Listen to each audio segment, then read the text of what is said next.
Hello people, welcome back into this channel, and in this video I will let to show you the way how to add locations on your Instagram story. So the first thing you have to do, open your Instagram application, and after that you just need to sign in into the account that you use for your Instagram. And now you just need to make sure that you are in the home section, and whenever you are there already in the home section, slide your screen into the right side, and now you just need to pick the picture that you want to use for your content.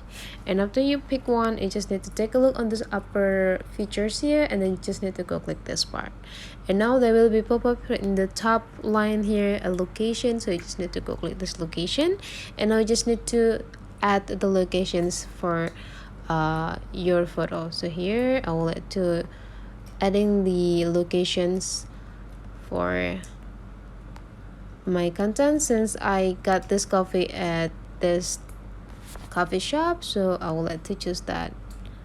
And whenever you're done, you just need to upload this story into your own. So that is the way how to add locations on your Instagram story content. Hopefully this tutorial today is useful for you, so don't forget to leave some comment, like and subscribe into this channel, and I'll see you for the next video.